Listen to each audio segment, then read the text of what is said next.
Stop.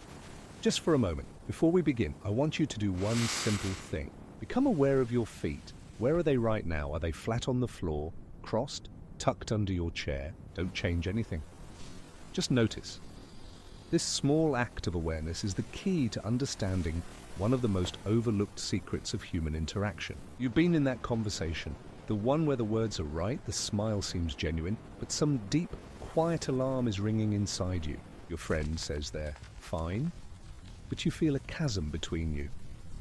Your boss says they love the idea, but your gut tightens with doubt. This feeling isn't paranoia, it's your intuition picking up on a signal you haven't been taught to read. You're listening with your ears, but the real conversation is happening somewhere else. It's happening at their feet. To understand why, we need to look at our brain, not as one single entity, but as a layered system built over millions of years. At the top, we have the neocortex.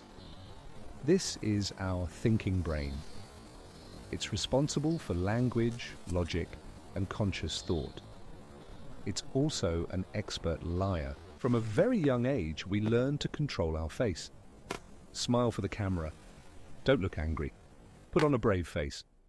Our face is our public relations department. But deeper down, we have the limbic system. This is our honest brain.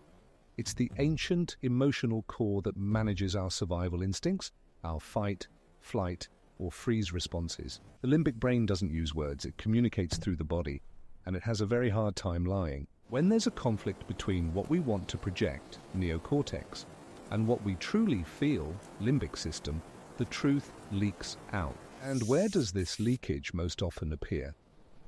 The furthest point from the conscious brain, our feet. Our feet are evolutionarily programmed for one primary purpose, to move us towards what we want and away from what we don't. So, how can you start reading this silent language? It begins with a few simple observations. Let's call them the micro-actions. First, the directional cue.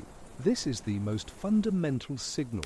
Where are their feet pointing? If someone's feet are pointed directly at you, they are likely engaged, interested, and open to the conversation. But if their torso is turned to you while their feet are angled towards the door, their brain has already decided it's time to leave. They might be smiling and nodding, but their feet are telling you, I need an exit.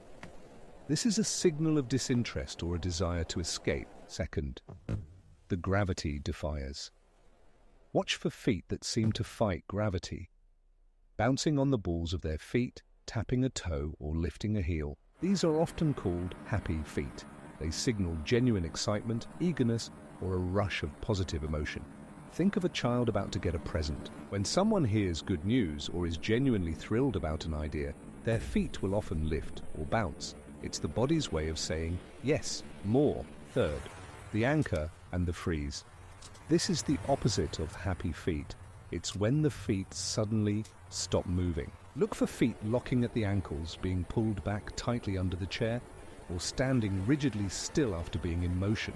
This is a limbic freezing response. It signals discomfort, stress, or a feeling of being threatened.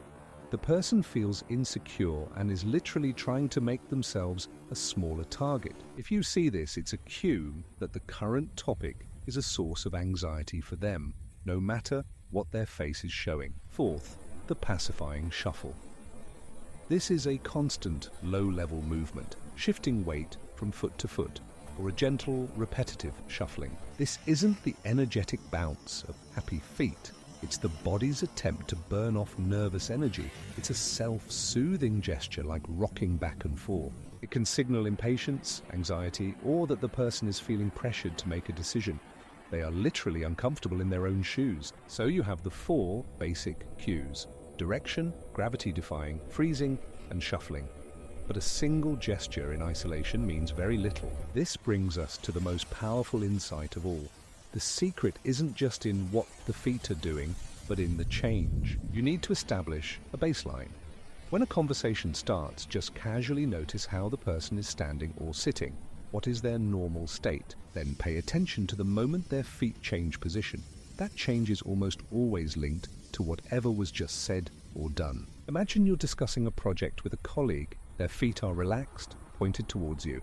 The baseline is calm. You mention, and the deadline has been moved up to this Friday. Instantly, you see their feet lock at the ankles. That is the moment of truth.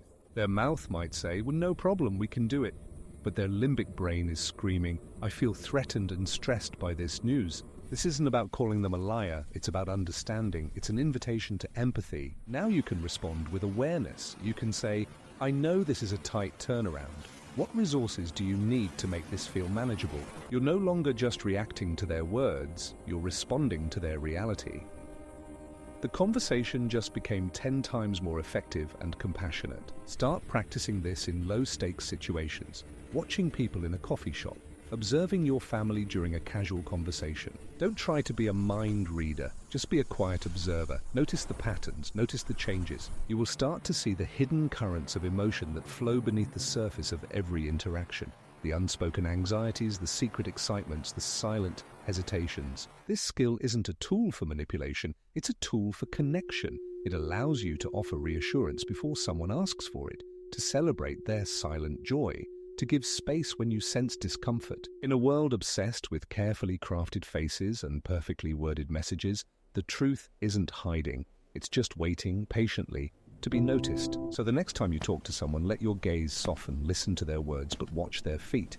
It's where the real story is always being told.